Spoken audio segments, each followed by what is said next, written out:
बॉलीवुड में स्टारडम सिर्फ नाम से नहीं चलता, यहाँ हर फ्रेम में लड़ाई होती है, स्क्रीन प्रेजेंस की, इमोशन की और याद रह जाने की। हाल ही में आई फिल्मों धुरंधर 1 और धुरंधर 2 ने एक दिलचस्प सवाल खड़ा कर दिया है। क्या वजह है कि रणवीर सिंह जैसा एनर्जेटिक और पावरफुल अभिनेता बार बार अपने ही सह कलाकारों के सामने फीका पड़ जाता है? पहले धुरंधर 1 में रहमान डकैत बने अक्षय खन्ना के सामने, और फिर धुरंधर 2 में जमील जमाली के किरदार वाले राकेश बेदी के आगे। आखिर ऐसा क्यों? रणवीर सिंह की पहचान क्या है? एनर्जी, एक्सप्रेशन और हर सीन में पूरी ताकत झोंक देना।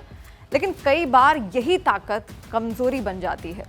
अक्षय खन्ना जैसे अभिनेता अंडर प्ले करते हैं, उनकी आंखें बोलती हैं, उनके चेहरे के छोटे छोटे बदलाव कहानी कहते हैं। जब एक तरफ शांत गहराई से भरा अभिनय हो और दूसरी तरफ हाई एनर्जी परफॉर्मेंस, तो दर्शक अक्सर उस तरफ खींचते हैं जो कम बोलकर ज्यादा कहता है। यही वजह थी कि धुरंधर 1 में अक्षय खन्ना का किरदार लंबे समय तक याद रह गया और रणवीर सिंह का किरदार थोड़ा ओवरशैडो हो गया।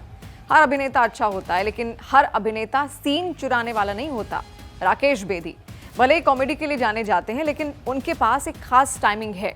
धुरंधर 2 में उनका किरदार छोटा हो सकता है, लेकिन हर बार जब वो स्क्रीन पर आए उन्होंने ध्यान खींच लिया।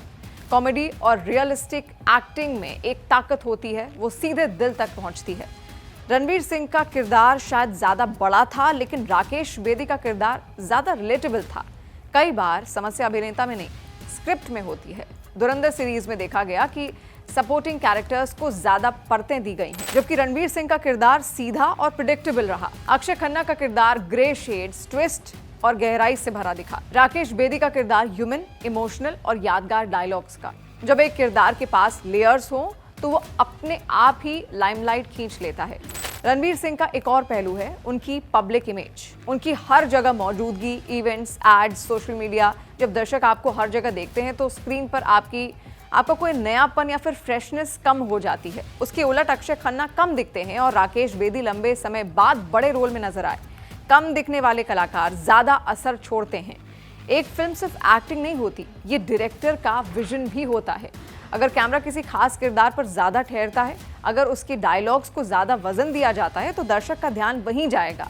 धुरंधर 1 और 2 में कई ऐसे सीन थे जहां कैमरा अक्षय खन्ना और राकेश बेदी के एक्सप्रेशन पर ज्यादा रुका, और यही छोटी छोटी चीजें बड़ा फर्क पैदा करती हैं।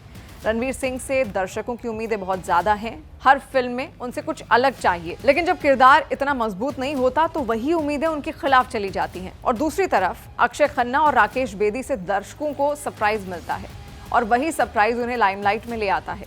क्या इसका मतलब ये है कि रणवीर सिंह कमजोर अभिनेता है? बिल्कुल भी नहीं। वो एक शानदार परफॉर्मर हैं, लेकिन हर परफॉर्मर को सही स्क्रिप्ट, सही डायरेक्शन और सही बैलेंस की जरूरत होती है।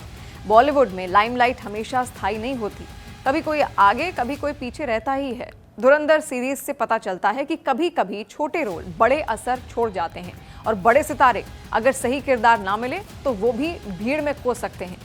लेकिन कहानी अभी खत्म नहीं हुई है, क्योंकि एक मजबूत वापसी सिर्फ एक सही किरदार की दूरी पर ही होती है।